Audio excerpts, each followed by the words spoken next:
Okay, welcome everybody. My name is George Serimis. I am the director of the Hellenic Studies here at Yale University, and welcome to our actually first talk of the semester, and the first talk in a series of talks about population movements into the Greek state. I want to say a few things before I introduce both the topic and our speaker about our schedule of events and the format of them. If there's anything we have learned from the last couple of years is there are different ways of doing things given the technology that is available to us. We are waiting eagerly to go back to some sense of normality. We're also trying to think of ways to exploit what we have learned in the last couple of years. So next week, we will be having our first hybrid event where there will be a local audience on site. And I have to clarify here that because of the COVID pandemic, the university only allows members of the Yale community to attend. Those of you that have been attending our events live in the past can still follow us through Zoom. And hopefully those of you that are not in New Haven will also join us. And since it is our first event, the hybrid one, we would appreciate also maybe some feedback of how well it went for you or not. And let me just also very quickly share the poster for our next event, which is next week on the 25th at 3 p.m. Our time here, Eastern Standard Time. And our speaker is Haris Marantidou, who will talk about the Russian emigres during the interwar period in Greece. Now, this particular series is also going to continue into probably April and even May. And very quickly, those of you that are new to our talks, you may want to visit our website. And if you're interested in receiving more announcements about future events, you can sign up right here. We generally do not enter people's emails unless they explicitly desire to, and you can also do it yourself on the website. Now, why are we having these talks this year? As I said, it's one series of lectures on three distinct Greek communities from the general area of the Eastern Mediterranean and the Black Sea, specifically the populations from Istanbul and Constantinople to Greece after 1922 in the 1950s, but also communities from Egypt that have moved to Greece and from the Black Sea. So these will be the three main clusters that we will be examining. And in the fall semester, we hope to continue with another series that looks at the second generation Greeks after the 1990s. These two series happen in the context of the two anniversaries that we are marking these couple of years. The one last year, the 200th anniversary of the Greek Revolution, and this year, the 100th anniversary of the population exchange after the end of the Greco-Turkish War in 1922.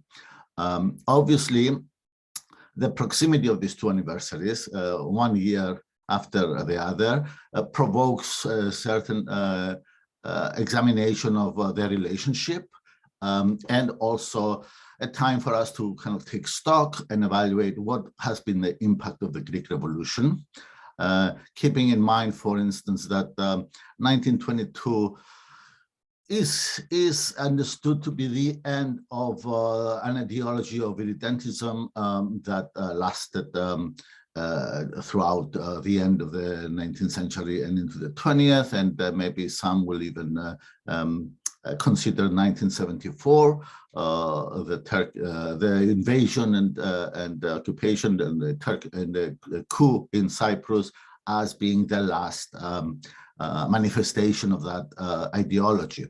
So if the Megali Idea was an offspring of the Greek Revolution, maybe we can think of the Greek Revolution as the little idea, the Mikri Idea, that produced a little Greece and that gradually expanded to the areas that we recognize today to be the Greek state. But as far as my take on this particular angle of examining these two events is to look at the way that we talk about them in terms of a nationalist narrative. These populations were never indigenous or part of what is now Greece, and the vocabulary we use is somewhat inaccurate. I also think we need to examine what is the ideological impact of diasporas, especially after the establishment of the Greek state, that we see populations choosing not to be part of the political unit that we call the Greek state. So for me, I'm interested not so much about, well, I'm interested also in the history of these communities, but also how it is that we understand the Greek nation in the 21st century. And I think these communities have a different angle to the entire ideology of a nation state. That is briefly the rationale of these talks, and I am very happy that we begin this one today with Eli Romain Ors. There is a background story here of our graduate years, but I will save the little details. I think Eli may comment on it, but I just want to present who Eli Ors is. She is currently an associate lecturer at the American College of Greece, Diri College. She has a BA in sociology and political science and international relations at Boğaziçi University in Istanbul, and a Master of Science from the University of College London, University College London in social anthropology. Our paths crossed, I'm not going to mention the decade, at Harvard, where Eli got her PhD in anthropology and Middle East studies. Her dissertation was on the Roum Polites, the Greek Orthodox citizens in Athens, in Constantinople, I'm sorry, the Constantinopolitan Greek Orthodox community, and has recently been published in a book called Diaspora of the City. She has a wide range of interests, and some of which include minority identity, migration, multiculturalism, food and sport, and everyday life in Greece and Turkey. And her next project is looking at the overlapping migratory waves in the Aegean based on research in Athens, Lesbos, and Leros. And it's a project funded by the Independent Social Research Foundation. So we're hoping to have Eli in the future with us again, maybe to talk about the contemporary and current population shifts in that area. So without further delays, I am going to hand the floor to Eli, and those of you that have questions, please send them through chat, and we will I will pose them to the speaker at the end of the talk. So Eli, I hand the floor to you, and we're eagerly waiting for your talk. Thank you. I'm very, very happy to be here, and I would like to start with heartfelt thanks to George Sirimis for this kind invitation. I'm honored to be the first speaker in this great seminar series at Yale Hellenic Studies. And I would like to thank George for an additional reason, on a personal note, for teaching me Greek. Back when I started my graduate studies and when George was an inspiring TA, he became one of my first Greek teachers. But George being George, he did not only teach me Greek, but he did so in an elegant and intertextual way, using a wide range of sources from rebetiko song lyrics, where we joined our forces to figure out the etymology of some words from Asia Minor, to, and this won't surprise anyone who knows George a little bit, to the poetry of Constantine Cavafi. So I will come back to Cavafi, but let me first mention what I wish to say today. I'll be talking about the Constantinopolitans, Roum Polites, the Greek Orthodox Christian community native to Istanbul. After sharing brief historical and social information about them, I will be underlining some selected aspects towards suggesting that having a view from the city with a focus on the urban cosmopolitan community of Constantinopolitans would bring a challenge to the dominant nation-state-based conceptualizations of the Greek diaspora, homeland, and identity, as they're constantly being reshaped throughout the evolution of the nation. This shall bring us to a discussion that I understand will form the subject of this seminar series this semester. But first, Cavafi. The city shall follow you. I guess this is familiar to most of you who are following this. Clearly, Constantine Cavafi is one of the greatest poets ever to write in Greek. Polis is interpreted to refer to Alexandria, though the city of his birth, but it might well be thought of being about Constantinople, in a way, the city of his descent. He lived there for a couple of years with his mother, and his family cemetery remains in Yeniköy along the Bosphorus, which we're seeing in this picture. Now, Cavafi is one of the key figures portraying the Eastern Mediterranean urban culture at the turn of the last century. The very experience he represented, that of cosmopolitan urban existence, was shared among many Greek communities at the time, who retained the cultural origins of their identity in their diasporic locations later in Greece and beyond. Yet studies of modern Greece rarely acknowledge these cosmopolitan roots in early modernity as a source of cultural diversity, which would give way to a more multicultural understanding of Greek history and society today. So my work on the Constantinopolitans elicits this cultural experience of urban cosmopolitanism that is embedded in Greek culture and identity by revisiting the city, or polis, Constantinople, Constantinoupoli, Istanbul. With a continuous stretch of 2 millennia as an imperial capital and the seat of the ecumenical patriarchate, the city can well be seen as the ultimate metropolis in Greek cosmology. Its Christian Orthodox population, Rum Polites, have been the bearers of this quintessentially urban cosmopolitan legacy that is often argued to be lost today. I trace this heritage that forms a significant yet underexplored dimension of modern Greek society through the living memory and social practices of Constantinopolitans in the diaspora of the city.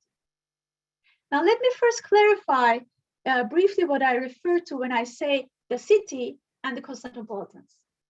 The city started out as Byzantium, was converted to Nova Roma by Emperor Constantine, renamed Constantinople after him, and went through multiple regime changes after Byzantines, notably under the rule of the Crusaders, the Ottomans, the Allied powers, and the Turkish Republic. Among many different versions that were used to refer to it, Istanbul became the official name in 1930. This is an adaptation of the term Eastern Poli, a colloquial reference used by Greek speakers since the 11th century, meaning into the city. So Istanbul is as much a Greek word as Constantinople or Constantinoupoli, unlike some people want to acknowledge. In this talk, I will primarily, though, use the term the city or ipoli in order to underline its primacy, because in Greek, when the word is capitalized and used with a definite article as ipoli, it invariably refers to Istanbul, Constantinople, the one and only primary city.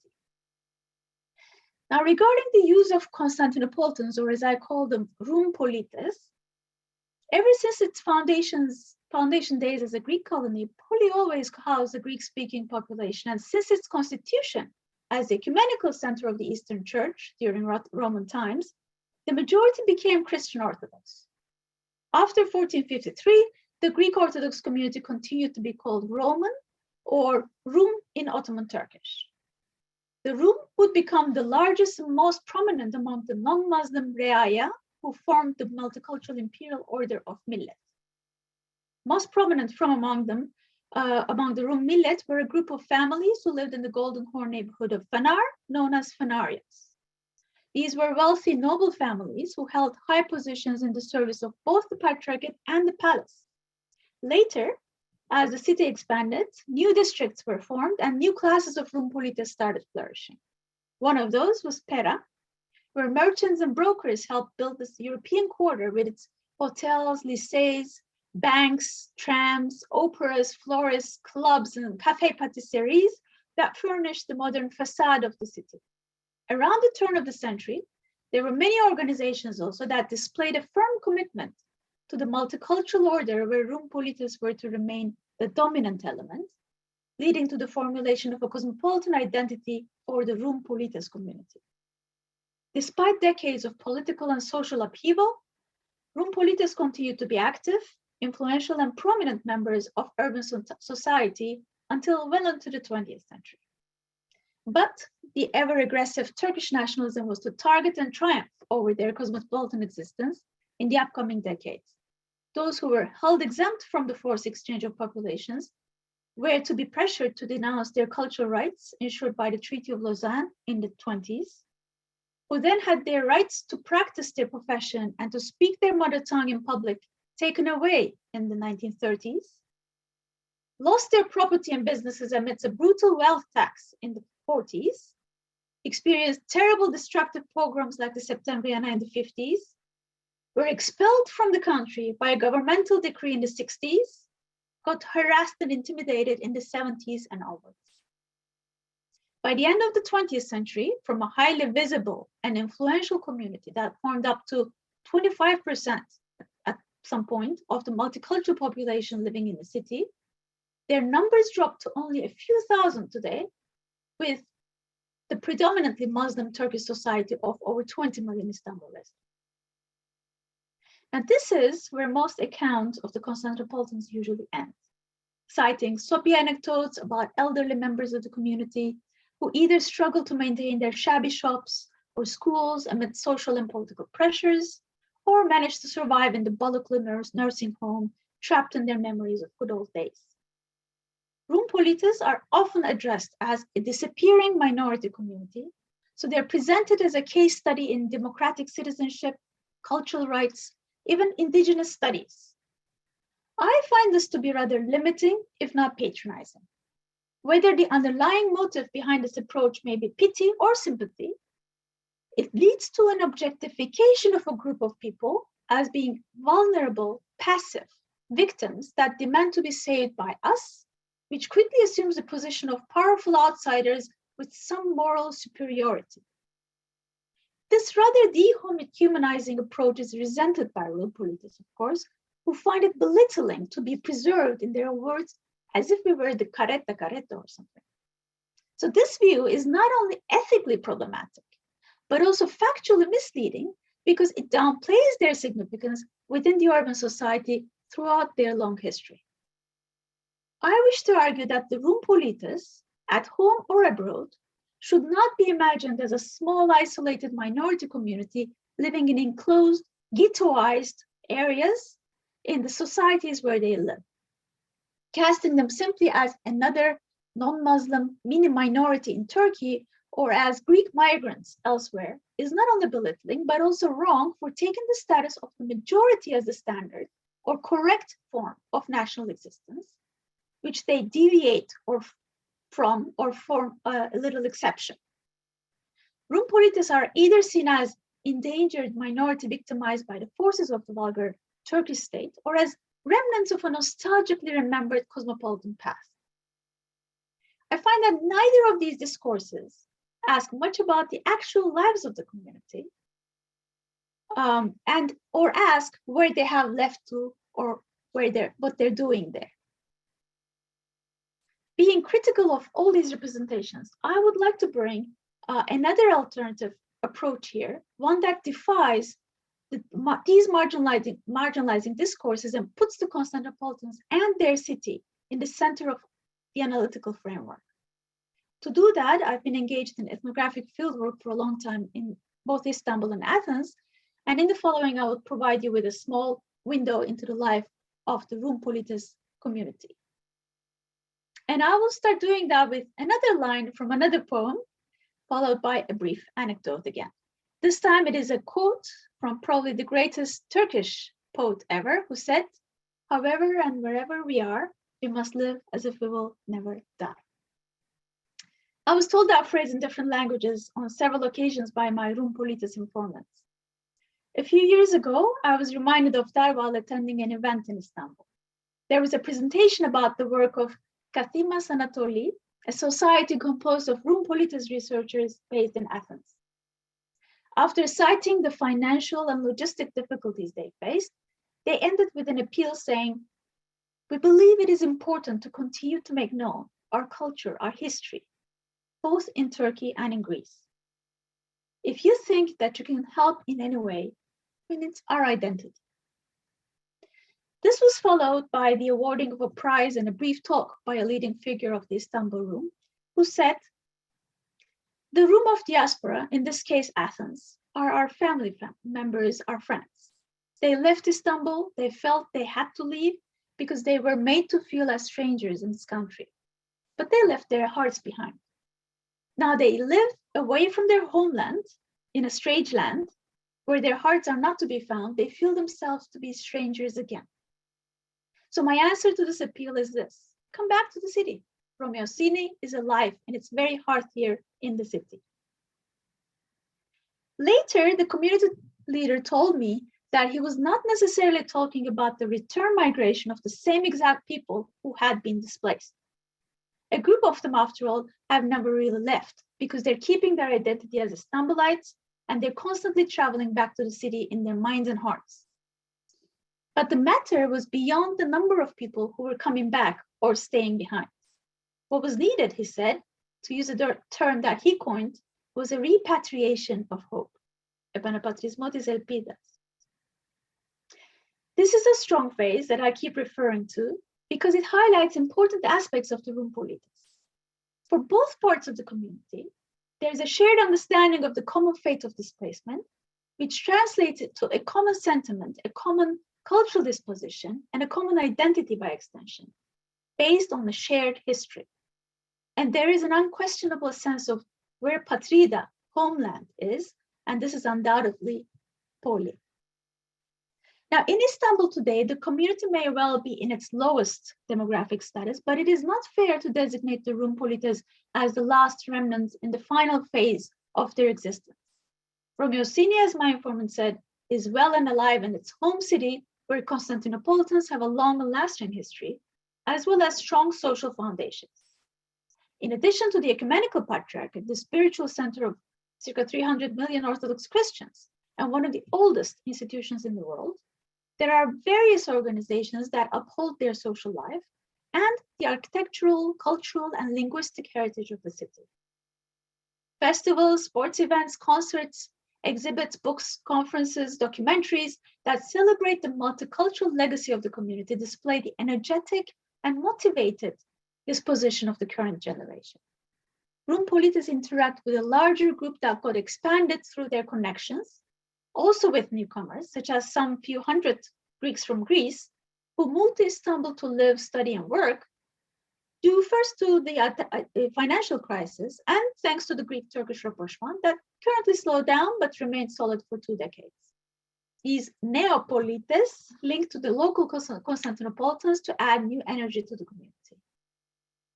In Athens, where the largest part of all Constantinopolitans live, a few tens of thousands first-generation Room Politis form a partially close-knit and partially loosely connected community.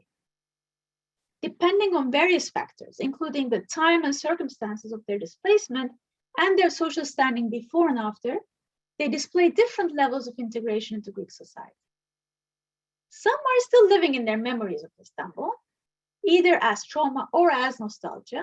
They stick to their Politis friends, always brew tea properly in a çaydanlık, bring their rice and pickles from Istanbul, never use filo pastry but only yufka, shop from establishments run by Politis, support AEK, send their kids to basketball camps in the sports clubs of Tatavla or Pera, follow cultural events taking place in their many social centers, read newspapers like Anatoli or Politis, watch Turkish channels through satellite TV, talk politica with some accent and lots of Turkish or French words, live in Paleofaliro, and so on.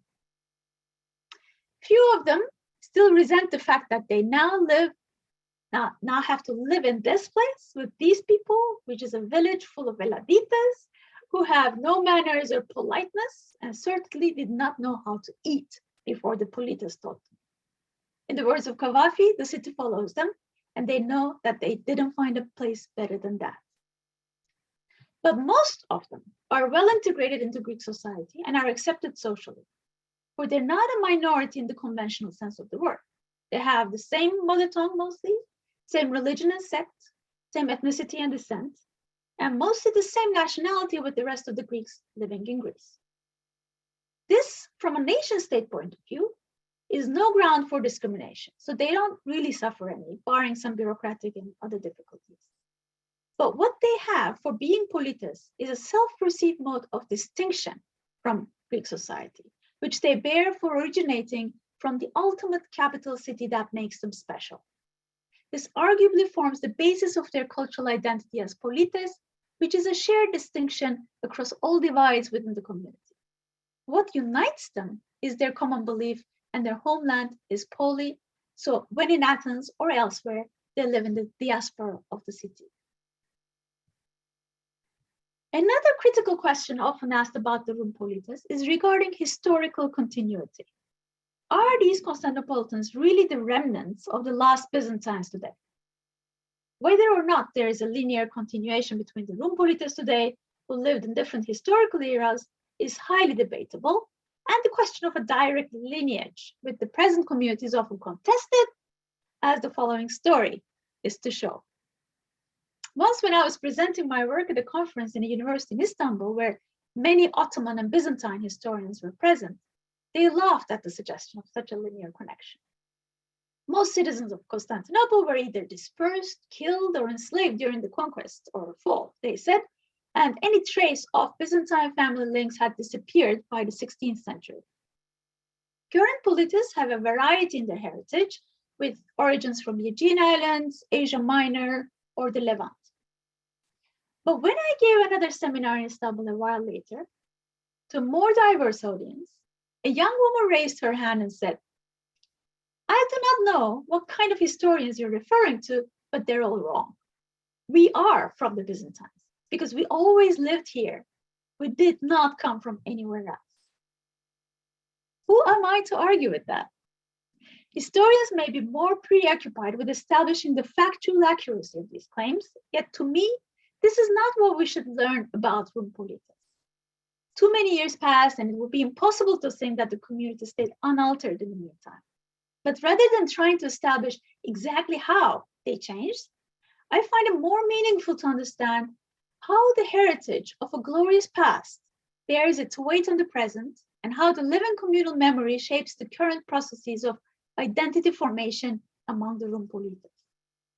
For that, I adopt a framework of analysis based on the emic conceptualizations of Constantinopolitans that center on the city as a prime unit of analysis. I look at how the Rum polites describe themselves, rather than how they're described by historians or politicians in ways that often clash with their own self-descriptions. Because the latter frequently commit the fallacy of taking as a reference the nation state, while the former base their cosmopolitan identity elsewhere in the city itself.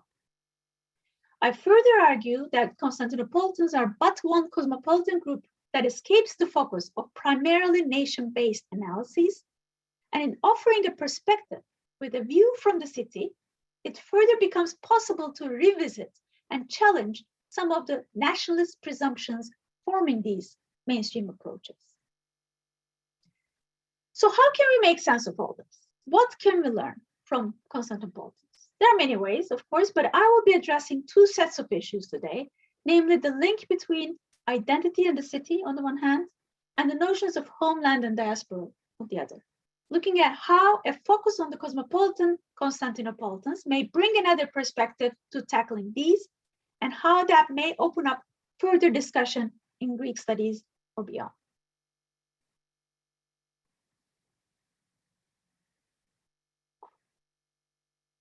In doing that, the broader theoretical approach I adopt here is that of methodological cosmopolitanism. This term has been coined by Ulrich Beck and was adopted widely in social sciences and humanities in recent years. Seeing how we're conditioned by methodological nationalism, which traps society under the nation state, he says, we need new ways of looking at social realities in a manner to resist dominant narratives. This view was readily applied to the fields of environmentalism, transnationalism, digitalization, but I suggest that there's an argument for adopting methodological cosmopolitanism beyond studying just globalization, and rather for revisiting some of the well-established concepts and perspectives, recognize some of the curious gaps in interdisciplinary literature, and enhance our understanding of older topics like identity, cosmopolitanism, and diaspora, past and present, beyond the confines of the underlying methodological nationalism that has been characterizing social sciences and humanities since their inception, parallel to the nation state. Such a cosmopolitan term is particularly apt for our purposes here, as I wish to elaborate a little bit further. When considering the link between city and identity, how significant is it that the community identifies itself as polites based on their origins in the city? Is it the beauty, the demographics, the history of the city that makes it so special? I find that the answer is more about what the city stands for, how it is perceived and represented. As imperial capitals, certain cities capture our imagination as strongholds of cosmopolitan order in the past, presenting an unbreakable historical identification with that social existence that remains intact even after its dissolution. We can trace its existence in the buildings, in rituals, in the cuisine, in other everyday practices that are associated with the city. And this begs the following question. Does the city have an identity that is independent from and uniting the identity of its inhabitants and separate from the country of which it is a part? Can we not study identity in the city, but rather the identity of the city then? In the case of the Constantinopolitans, the answer is clear. As one of my informants put it so eloquently, for me, the city is the source of my identity. I don't come from Turkey, but from Istanbul. For me, it is not a Turkish city, nor is it a Byzantine or Ottoman city, nor do I wish it to be Greek again, ours once more or anything. It doesn't need to be Greek. It is already our city, my own city that belongs to me. My ancestors helped build that city and made it beautiful. I like the city with all its historical eras and cultural legacies without privileging one over the other. It is this beauty and diversity that, I'm sorry, you only find in Istanbul. Everywhere else is a village in comparison. Here is so cosmopolitan, so different, and it's mine. Now, what we see is an appreciation of cultural diversity and the multiplicity of historical legacy, which creates the effect of belonging, a unique sense of self-identity, but without being based on purity. So the identity of the city is uniquely and ultimately cosmopolitan, a highly rooted notion that is almost essentialized to the city itself. This opens up a debate on the link between city identity and cosmopolitanism as well, both as a method and as a practice. For Richard Sennett, cosmopolitanism has a very different cast when one thinks of it in terms not so much of political theory, but of social experience of cities. In the case of Vienna, for example, Rothenberg calls this notion metropolitan knowledge, one that enables an association with its imperial legacy and helps elucidate an exclusive Viennese identity. Numerous other urban cases, such as studies of London or Paris, indicate also that how cosmopolitanism is perceived and lived and how it works on the ground are central to city identity. But these might be, of course, differently cosmopolitan cities. Cosmopolitanism is particularly and historically grounded in Mediterranean cities, such as Cavafi's Alexandria, where accounts of place-specific practices come to defy the single reading of cosmopolitanism as an overarching discourse that equates it with the globalized and the westernized, thereby proving a fertile ground to approach the multiplicity of local notions in comparison. So when we shift our focus to the city, we can recognize that cultural experiences like cosmopolitanism develop before and outside the realm of nation building, and therefore related less to the linked processes of modernization and westernization than they are to localized conceptualizations of social geography and identity formation, which dominant national narratives tended to overlook methodologically. So what is specific about Constantinopolitan cosmopolitanism then? Rumpolites identify with the city for being the bearers of its grand historical legacy as the leading urban cultural and spiritual center, which gives both the city and its citizens a cosmopolitan character. This kind of cosmopolitanism does not stem from having studied or traveled the world, but from being rooted in the essentially cosmopolitan city. This is not to say, of course, that everyone living in the city is invariably cosmopolitans, open-minded, tolerant, multicultural peoples. There are naturally conservatives, nationalists, and highly religious types among the Rumpolites, claiming otherwise would be naive and wrong.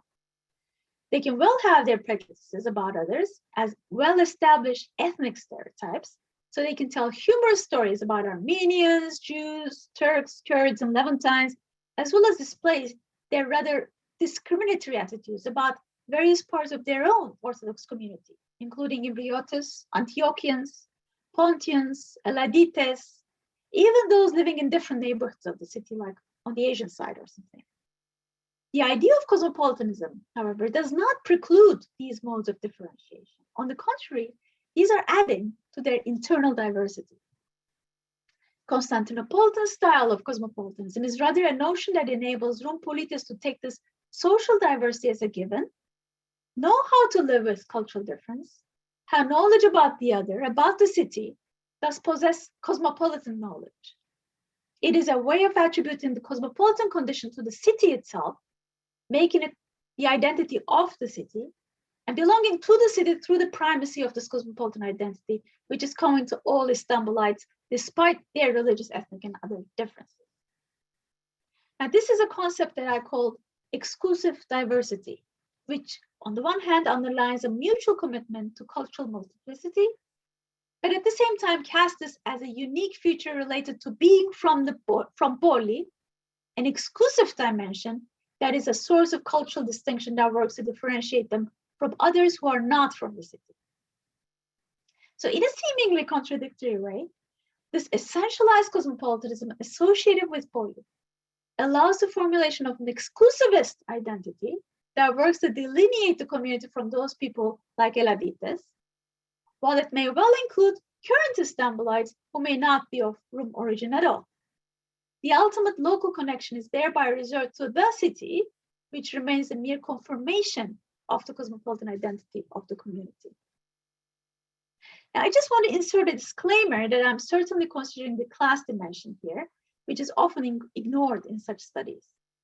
Cosmopolitanism is often thought to be a privilege of the urban elite, and here the politicist association with the legacy of the Phanarite aristocrats or the para-bourgeoisie may confirm this point.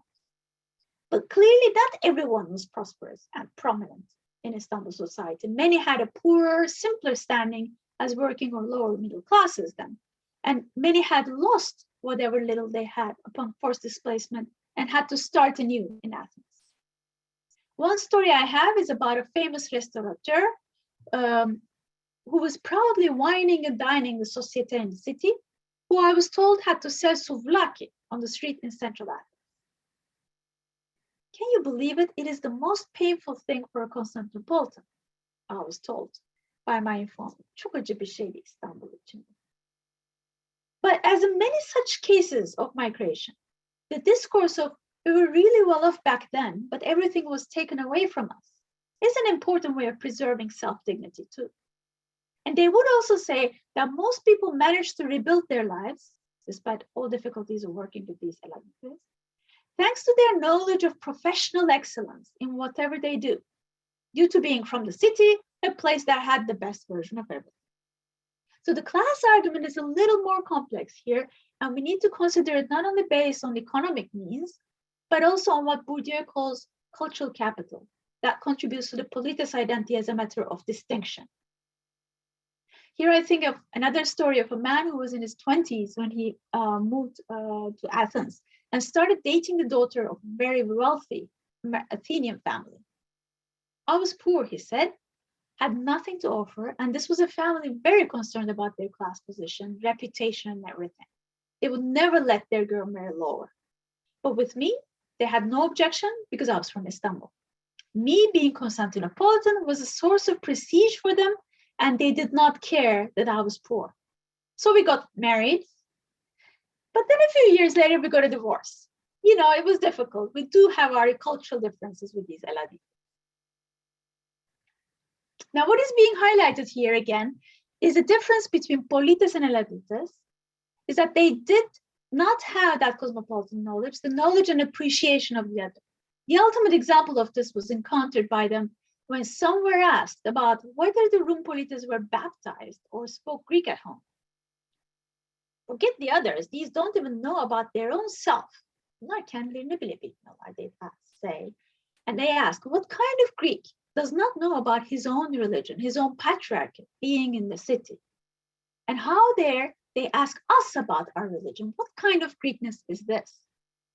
And on that point, on what makes up Greek identity, I wish to contemplate a little bit longer.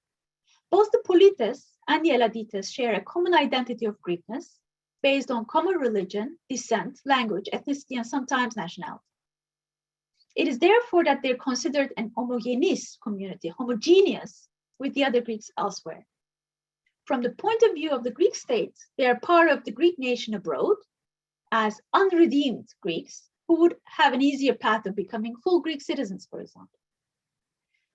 But for the Rum Polites, the state's definition of what constitutes Greek identity is but one form of it, as the primordial bases are not enough to describe their notion of self. For they're still retaining their multiple complex identities fed from various resources in the context of the cosmopolitan city, related to different understanding of history, local culture, tradition, political disposition, memories of violence and coexistence, and so on. Their source of distinctive identity is that of the cosmopolitan city, and it's important in this case to include, even prioritize the city as a source of identity. Yet the nation state has little place for considering this diversity because the dominant narrative is one that puts modern Greece in direct contact with its ancient past, along with a strong dimension of historical continuity and ethnic purity, and disregards everything and everyone else in between. Hence, Greece was constituted on a culturally classicist position, one that corresponds to what Clifford Geertz has called nationalist essentialism.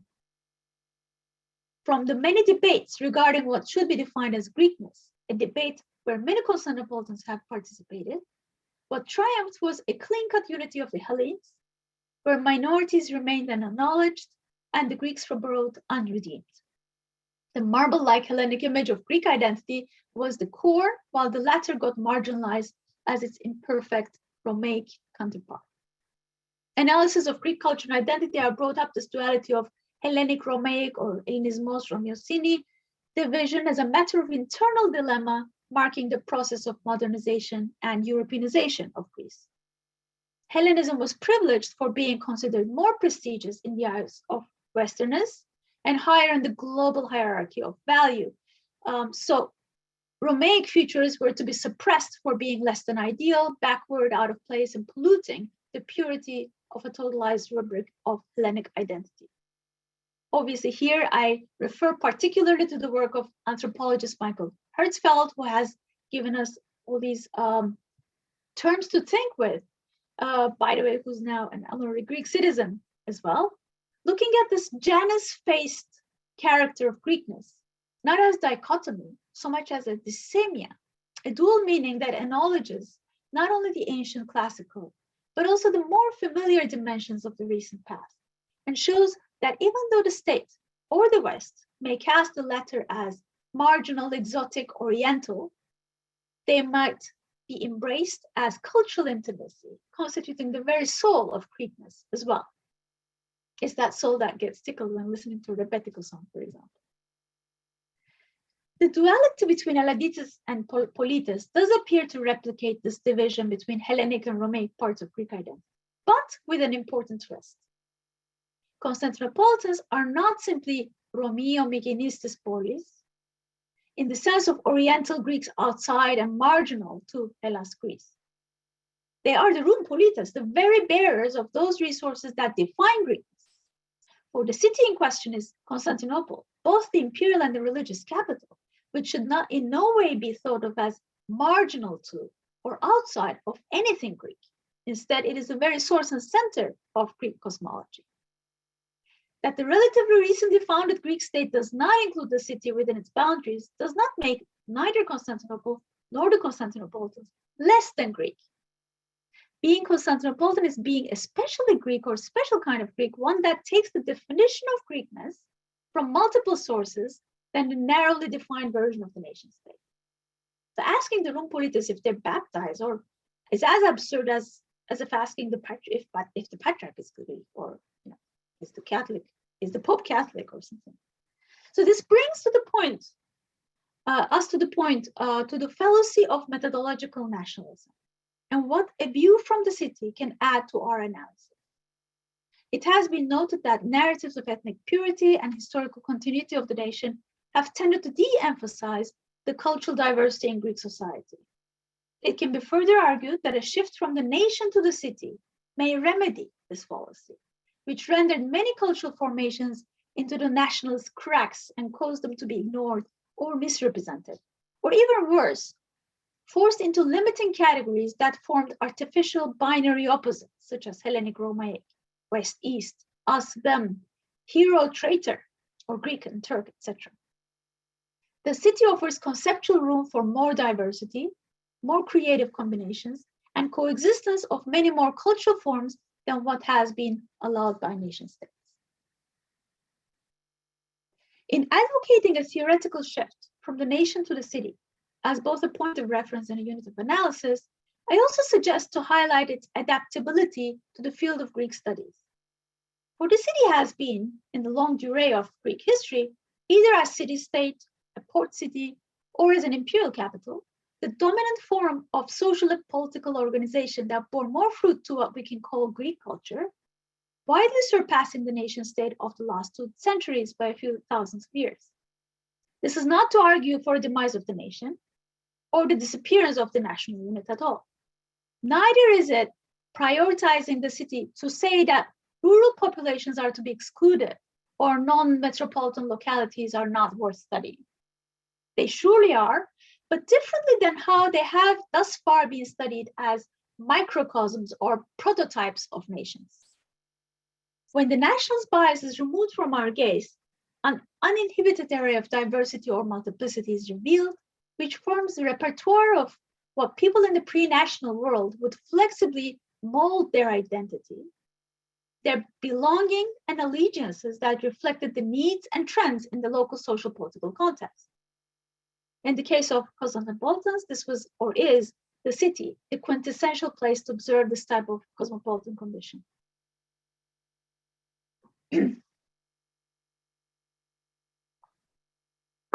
And when we take the city as a reference point, we also recognize some of the other methodological biases we tend to have with regards to other concepts, namely the idea of what constitutes the national homeland and the Greek diaspora.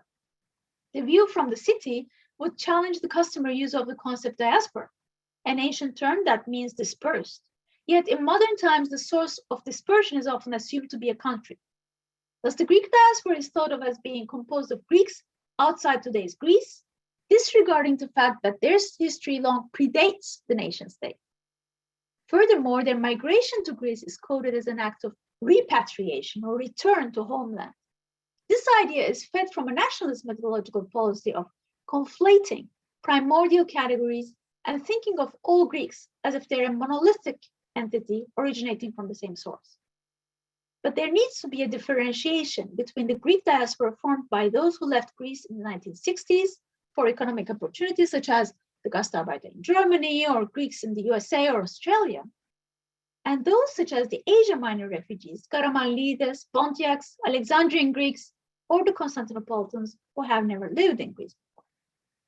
So it is a condescending, patronizing point of view, like that of the minority discourse, to see them as unredeemed or leftover, basically populations who stayed behind because the boundaries of the Hellenic Republic could just not extend that far.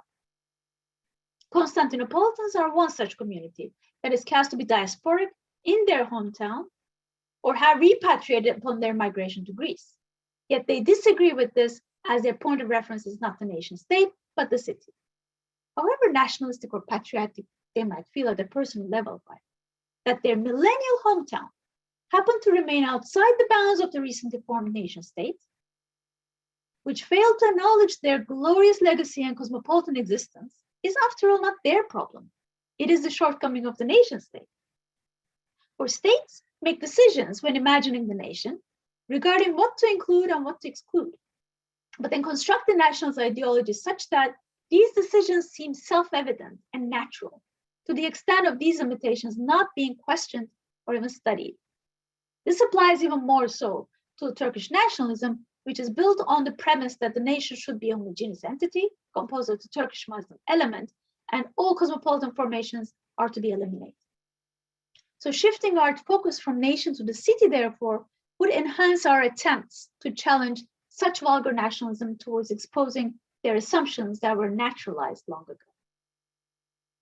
A recent coincidence in Athens turned into a small story verifying this very point. I was visiting one of the Constantinopolitan cafe patisseries in Faliro the other day, where I spent some hours eating sweets and having tea while conversing with the owners. Among the many customers who came in and out and joined the exchange was a kind, well-spoken lady who wished to have a longer conversation with me. So she briefly related to me her amazing life story and afterwards wanted to hear about mine. When I told her about my research and the title of my book, she wanted to confirm that I got it right. But it is diaspora here, you know, not in Poli, of course, although here is diaspora. You know. So this little remark was key to indicating the nationalist bias in diaspora studies towards recognizing the diversity of the Greek diaspora. Not only was she talking about those from Politis living in Greece being expats from Poli, not having repatriated or anything, but by adding not only ochimon at the end, she was also referring to the many Politis dispersed in the global diaspora of the city, who occupy a geography extended from Europe to Africa, from America to Australia, supporting social institutions connected to the historic legacy, communal memory, and the living presence of Poli. This diaspora community has barely been properly researched yet, but I wish next to embark upon a new project, funding pending, on this Constantinopolitan global diaspora, in order to be able to develop a more nuanced understanding of the notions of homeland, Greek diaspora, migration, and identity in the age of globalization. So to conclude, a focus on the room politis with a careful view on their internal diversity, urban identity, cosmopolitan orientation, and cultural distinction allows us to recognize how they have been so far downplayed by nation-centered mainstream approaches. To remedy that omission, I argued for a shift to methodological cosmopolitanism, replacing the nation with the city as a unit of analysis, thereby not only acknowledging similar cultural forms that are largely ignored or misrepresented, but also allowing for a more fine-tuned look at our own restrictive assumptions and conceptualizations. What has remained unseen from the national gaze and long rendered lost and mourned, like the community of room politis, can thereby be brought to analytical light to revitalize some deadlocked debates on concepts like diaspora and identity with a view from the city. Now, let me end on that note with a few lines from another great poet, the poet of Romeosini, Yanis Ritsos, who was recently celebrated together with Nazım Hikmet at a cultural event organized by Room Politis in Istanbul. These lines from his closing words are borrowed as a tribute to the many more stories to be told to us by Constantinopolitans, from whom we have so much more to learn. Thank you.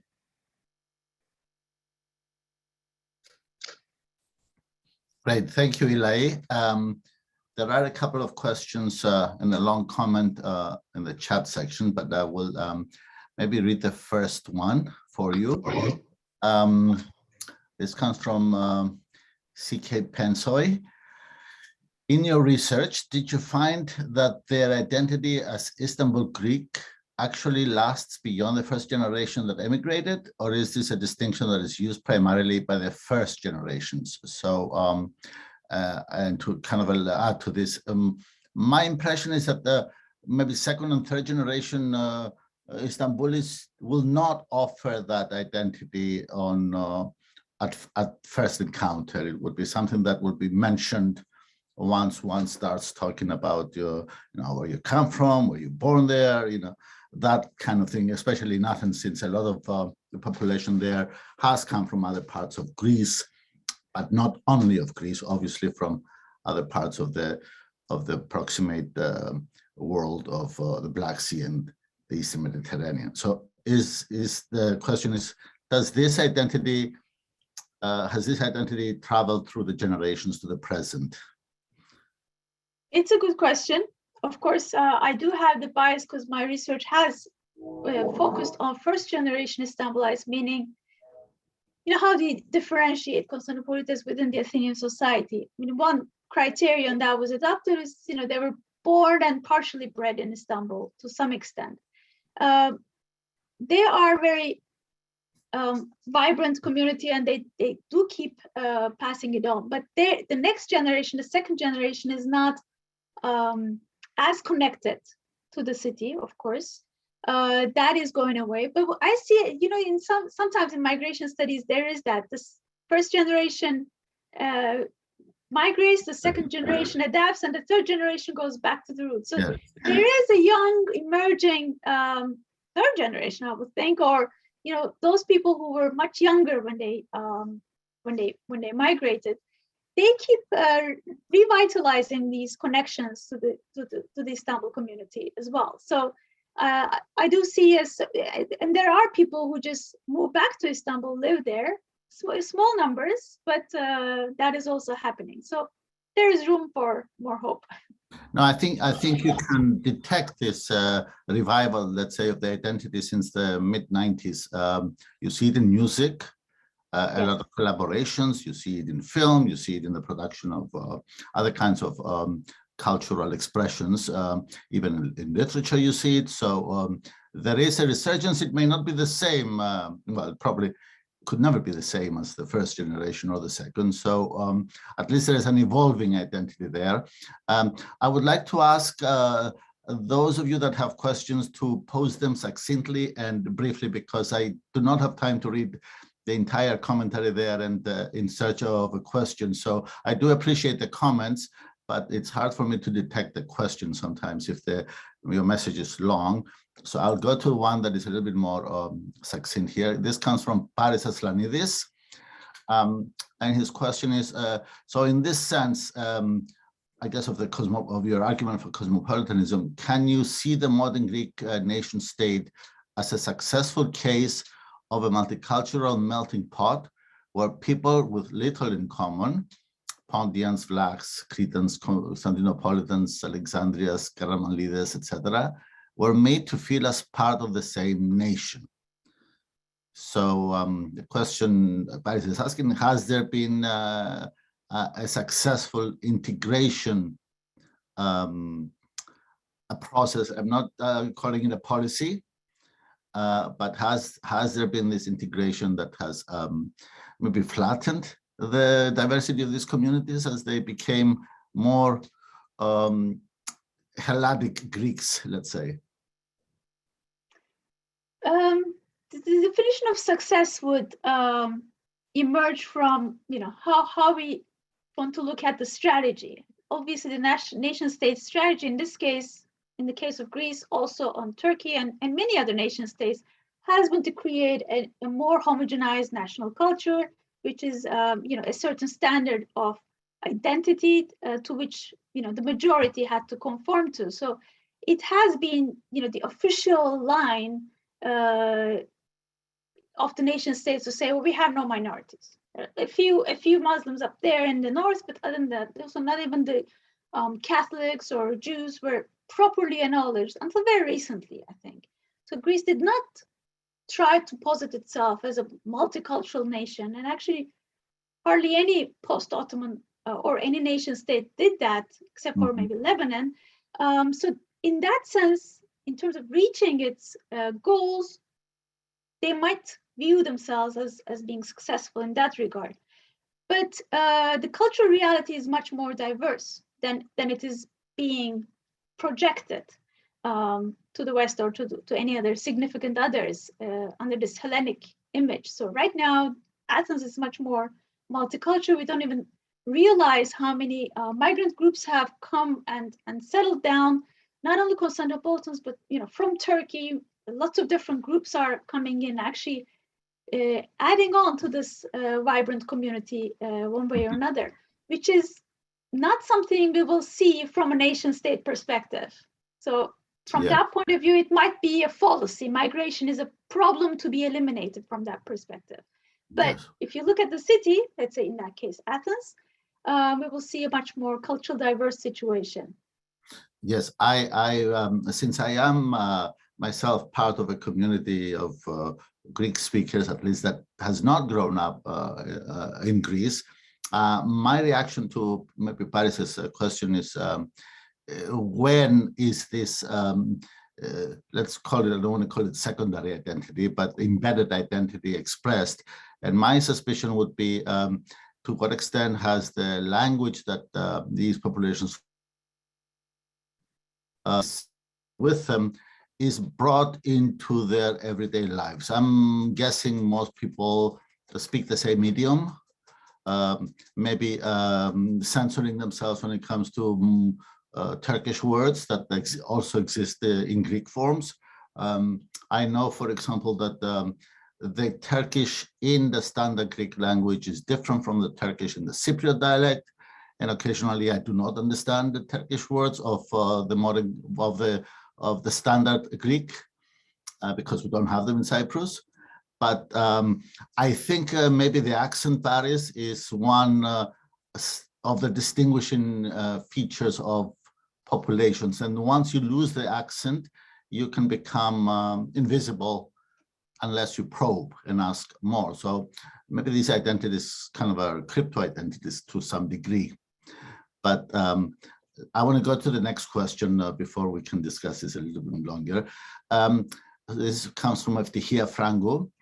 From your research, did you understand if the Constantinopolitans embrace more their city identity than their nationality identity, even though they might feel Greek or feel that they are Christians and Greek speakers?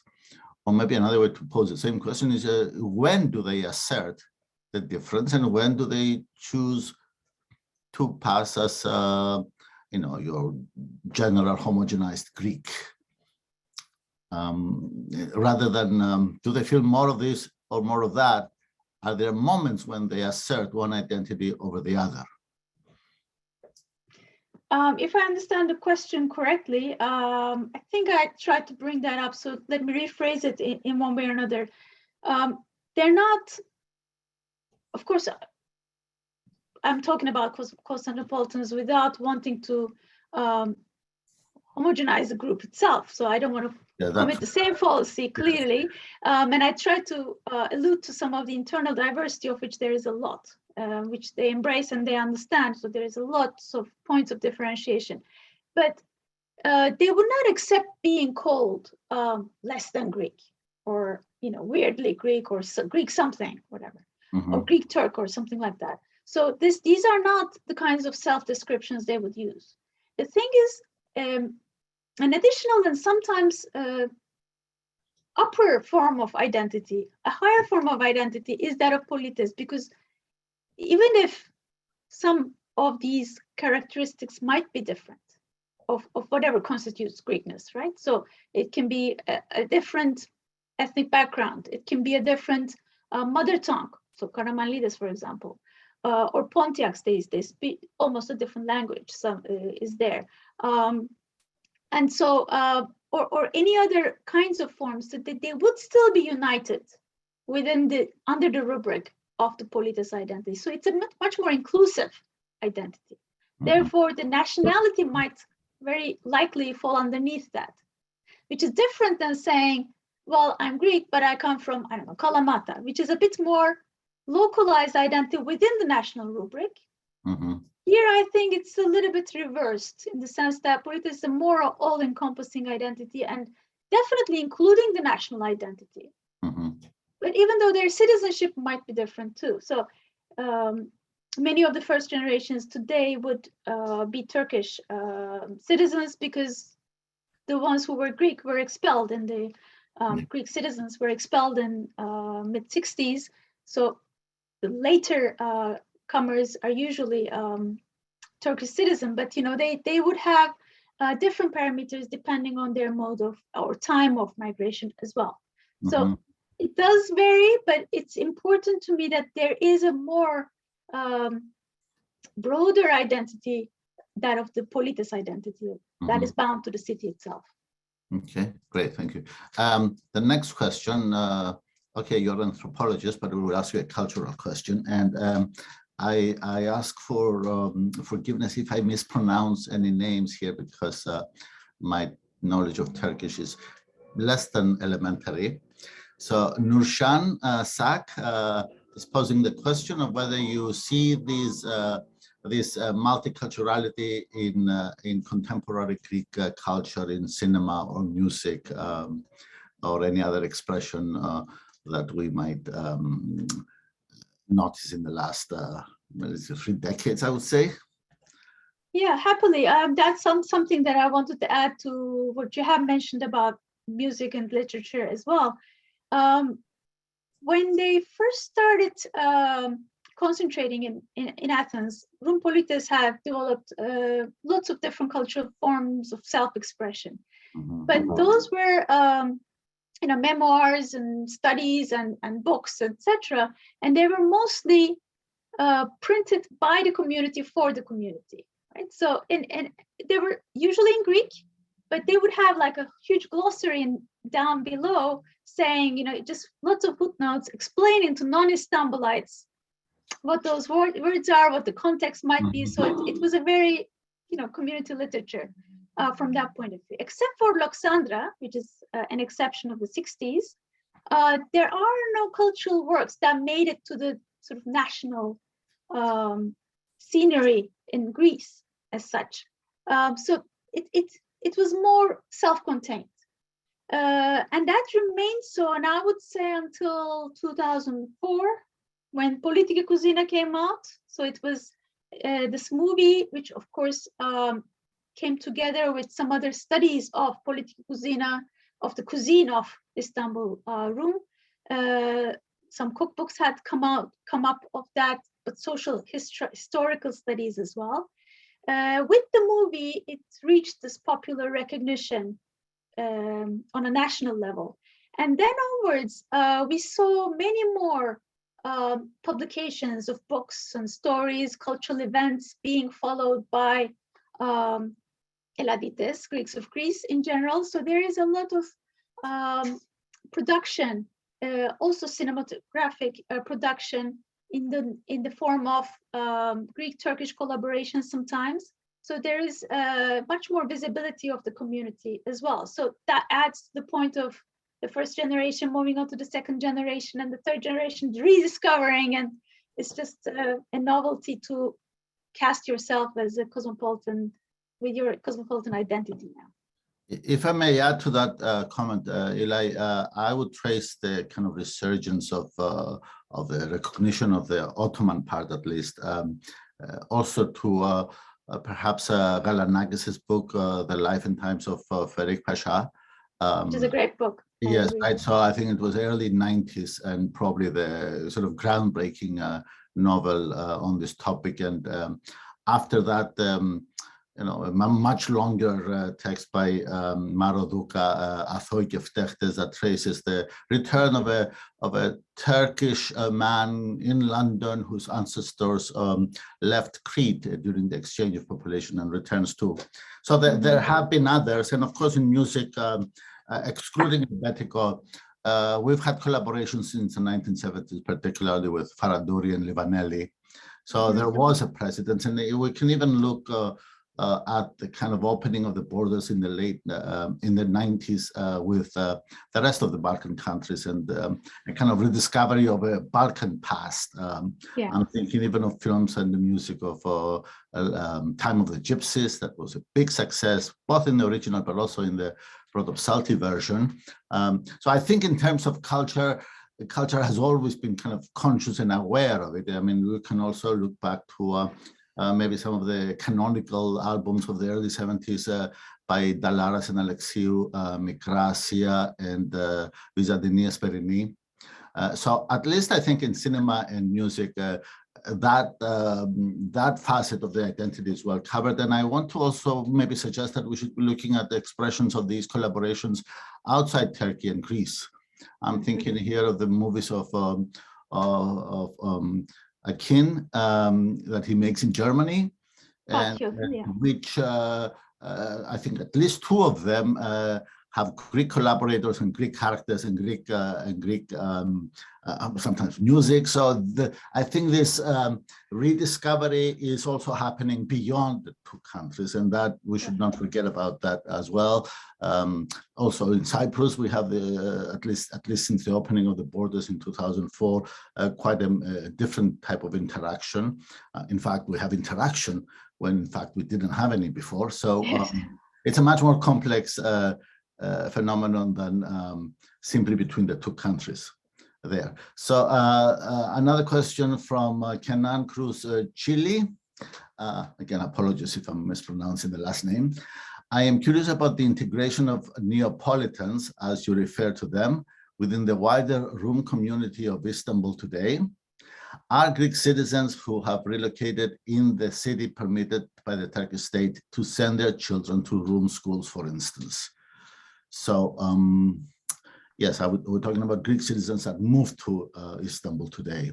And what is the legal framework by which they do it also? Who can move and who can stay there? I'm asking because I have no idea if there is a provision for them. From a bureaucratic point of view, I mean, the Greeks don't need visa or anything. You can settle. So it's not like the other way around. Mm-hmm. It's not true for Turks in Greece unless they qualify in certain ways. But in terms of schools, for example, or participating in community matters, Turkish state has, whenever it suits it, has, borrowed some of the millet system stuff. So, if they say Rum has to be Rum Orthodox has to be part of the community of directly the Patriarchate. So that is something that they require as a prerequisite to be a Turkish citizen with an ID card that says Rum on it. Has to be the prerequisite for anybody to go to the schools. Now, there have been some ways of around it, and particularly a novelty was that of the Arab Orthodox, which are from the Antiochi. So Antiochi, which is Antakya, which has not been part of Turkish boundaries, national boundaries, at the time of the population exchange. So they could not, force them to leave. It was still a French mandate until 1938. So there is Antakya being a very multicultural city as well, has lots of different communities, Arab Orthodox or Assyrians and several other Jews and Alevis, and everybody kept that multicultural combination much longer. And it became an issue when the Arab Orthodox from Antioch started moving to Istanbul for opportunities. There was an issue in terms of whether they would be allowed to and so on. Eventually they were, but that has shown some of the fault lines within the community as well, because having Arab Orthodox kids, Antiochian kids at school, meaning those kids did not have Greek as their mother tongue. So that created an issue with the education level. Mm-hmm. And they were more taking on some marginalized jobs or jobs that the community did not have anybody for, like taking care of the churches, for example, and those kinds of aspects. So there was an integration issue within the community as well. So there are these fault lines. But as I was saying, this is part of that internal diversity. There are other smaller groups, even Rum Catholics, Rum Armenian Orthodox, and so on. And they are kind of within the community, but when it comes down to it, there are rooms for separating. So Helladites can very well participate in these communal affairs and this public events and so on. So, and they live close to each other. But, you know, when there can be, of course, fault lines separating the broader Neapolitans from the more settled, rooted community as well. There's one more community about Constantinopolitans not taking, not choosing to take a Greek citizenship. But since we're on this topic of maybe of Greater Anatolia, I want to ask a question that you may not be able to answer because you are talking about Istanbulis. But my question has to do with the reverse, the communities, the Muslim communities that were transposed to Turkey with the exchange of the populations, and are now, for various reasons, either choosing or being forced to leave and return back to their that moved from Syria to Crete, and whose ancestors had come from Crete, and the subsequent generations grew up in Syria, speaking Greek at home, watching Greek television, and are Muslim, and have now returned to it. I'm only talking, it's not anecdotal, it was in the press, but it was one community, one family, extended family.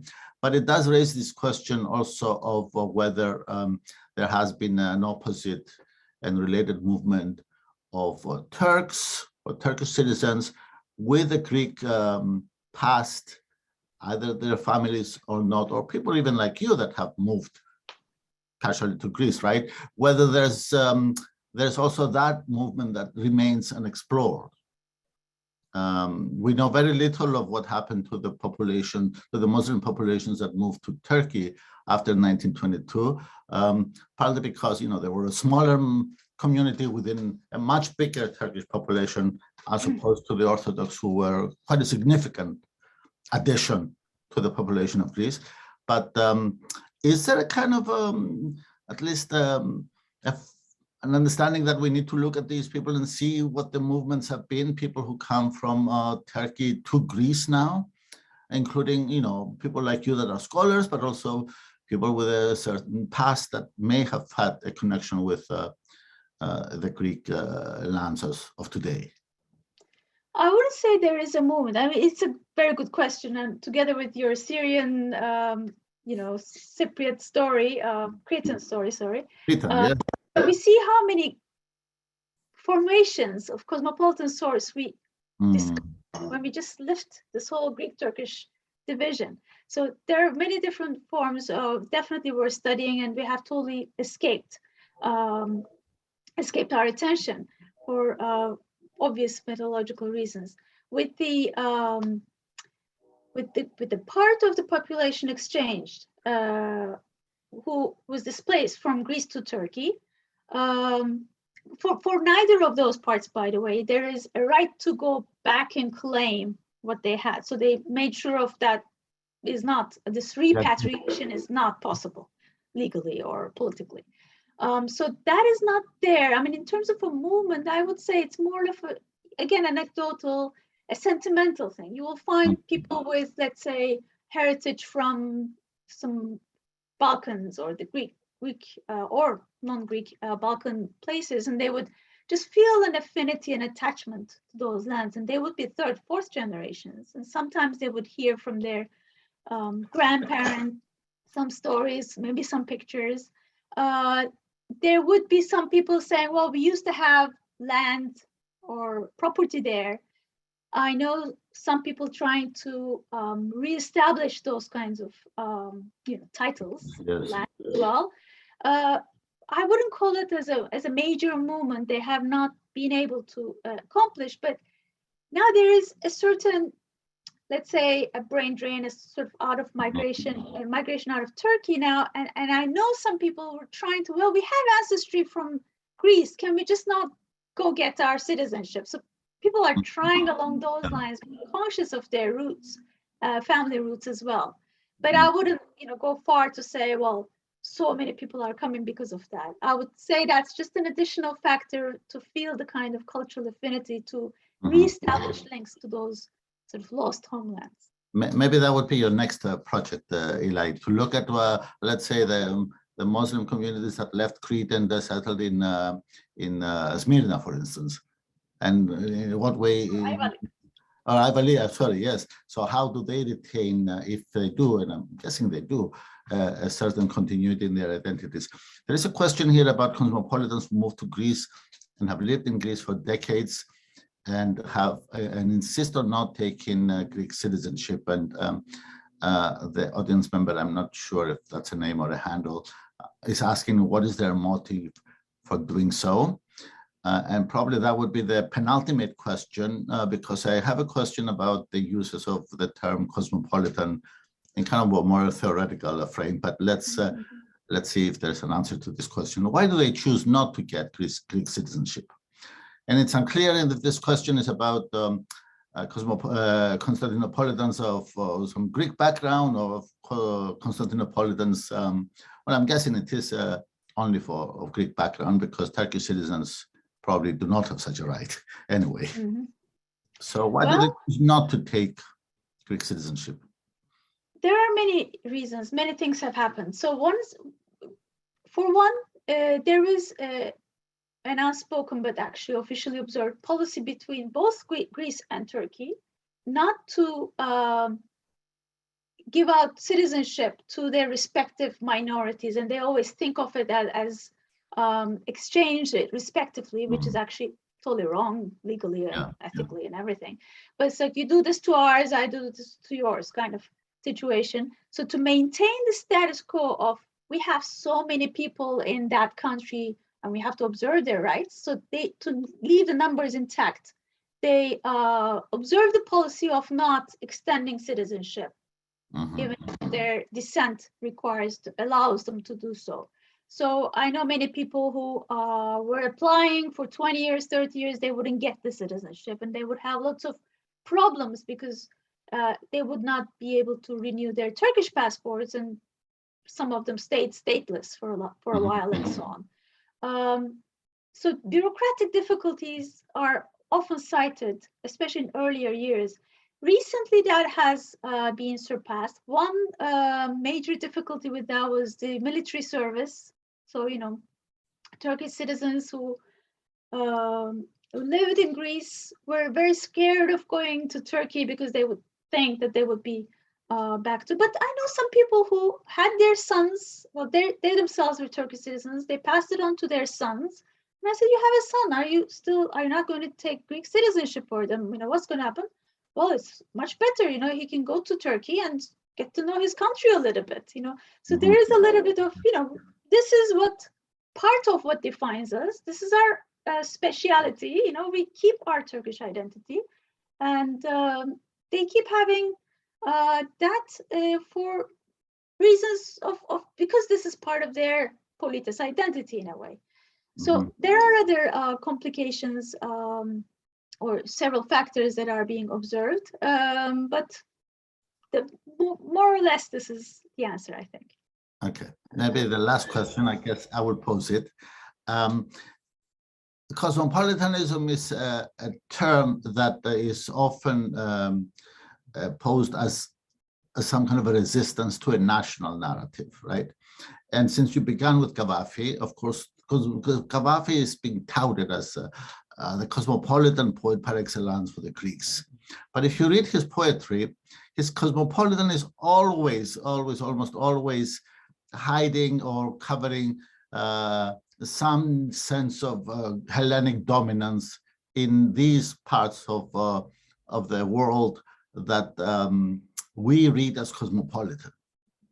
And I'm looking at even the scholarly application of the term that seems to try to reinstate, at least in the terminology, a former period where a particular community used to be dominant. So for the Greeks, now that they're no longer in Smyrna, they celebrated as a cosmopolitan community. Even the Mazauer's book, Thessaloniki as a cosmopolitan city that ends with mostly looks at the period when the Jewish community was much more prevalent in the city. So I'm wondering whether the cosmopolitanism is another way for a kind of a nationalist reinscription back into the city that is no, or to a locale that is no longer dominated by the community that adopts the cosmopolitan term. Is it some compensatory way of reasserting historical dominance over a place that the community really doesn't have anymore? So here's Cavafi talking about, yes, we took our Greek language to Bactria. Who is in Bactria in the 20th century that can speak of the Greek? And even though there was, I applaud Cavafi for reminding us that there was a Greek kingdom. The last kingdom that fell in antiquity was in Bactria, there near India. And that's something that I grew up not knowing, but I'm asking myself, what does that mean in the 20th century for an Alexandrian poet to be celebrating Greek dominance in Bactria? And so that's my question on whether cosmopolitanism is a way to reinscribe or remind us of a certain dominance. And even though the Istanbuli Greeks were not the rulers of the city, they still advocate or remember it as a moment of prominence, at least. So is this, there's some nostalgic definitely use of the term here? There is definitely that. My general view, I mean, I didn't want to get into it so much in this talk, so it's really replicating cosmopolitanism as if it's a catch-all phrase. But my view on it is that we need to specify cosmopolitanism on the locality, the temporal and the spatial context within which it is formulated. Because we do have to differentiate the cosmopolitanism experienced in places like Thessaloniki or Constantinople or port cities, Smyrna, from, I don't know, New York and Paris. And these are different modes of cosmopolitanism, and literature has given different names to all these. Yeah. I even have an article differentiating different modes of cosmopolitanism within Constantinople based on different neighborhoods of Istanbul. So there is Phanariot cosmopolitanism based on Phanar, which is more status quo, has to do with a more aristocratic understanding of. And you speak French. They speak French and many other languages. They speak 10 languages at least. So it's a very enlightened and modern and upper form of not modern, but like more imperial form of cosmopolitanism there. You go to Pera, that's a more boutique cosmopolitanism. It happens in the public space, but every community has its own separate institutional schools, post offices, cemeteries, everything. It's not that they're doing everything together or having mixtures in their private lives, but in public sphere, you have a wide array of, you hear all the languages being spoken and different forms of architectural forms and cultures. They have a very, street cosmopolitanism there.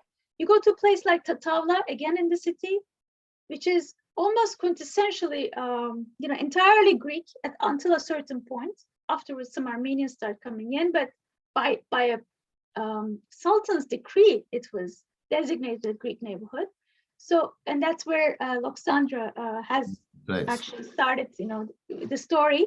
So that's a different kind of, but it is exclusive, but it makes the whole city more cosmopolitan because you do have a place that can be called Greek, and the island is Armenian, and the other one is Jewish. So there are forms that we need to specify the local notions of, and definitely there is nostalgia. In nostalgia, there is no differentiation. It just doesn't give us much content. Yes. So it used to be cosmopolitan is a very catch-all phrase, but I'm for image points. How people define their own cosmopolitan experiences, and how can we categorize these local forms of cosmopolitanism accordingly based on different modes of time and space. Yes, And to bring the whole talk full circle, I'm going to end with Cavafi, comment on Cavafi, right? Oh. Cavafi is being celebrated as a cosmopolitan poet. He himself was very proud of his cosmopolitanism and was particularly proud of not having an accent in English, right? And he understood and read some French, but we have almost no evidence at all whether he spoke any Arabic, which I think is a sobering observation when it comes to what exactly counts as cosmopolitanism. And for Cavafi, it was being conversant in English, which comes as a very big surprise for us, because you would think that somebody who is under the regime of a colonial power would not be and is so proud of his own imperial past, would have some distance from the British and at least recognize his immersion into Arabic culture, which he doesn't. Very interesting. We should talk more about Cavafi origin, except, and I would guess, and I think I'm taking this from, I think Edward Said mentioned this, that all these characters that inhabit Cavafi's modern Alexandria, all the young men particularly, that we assume are Greeks, are all nameless and could very well be of Turkish background, Arabic background, and there's no indication that they're Greeks, but they're not recognized. So on that rather dampening, I'm raining on the Start with Cavafi, we end with Cavafi, it's circular. On the cosmopolitan parade now, but it's a term I think that needs to be scrutinized every time we use it. But I want to thank you for today's presentation. There was an anonymous attendee and a couple of other talks, questions, but I don't want to hold you for too long, and maybe we can continue the conversation at a later date. I would like at the very end of both of these series that are sort of parallel to maybe have a panel discussion with all the speakers together and brainstorm of where we end up with this conversation. That would be lovely. Thank you for having me. It was wonderful. Thank you, Eli, and thank you everybody for your presence and your input and questions. And do join us next week for our first hybrid event on Friday at 3 o'clock. Okay, thank you all, and have a good afternoon or good evening over there, wherever you are. Bye-bye. Eli, if you want to hang out a second, I can. Sure, I'm here. See, I don't know how we end this without kicking you out, but all right. I'll look for you elsewhere because I think the audience is still around. Okay. Okay. So thank you so much, and I'll talk to you very soon. Bye. Thanks for having me. Wonderful to talk to you. Thank you.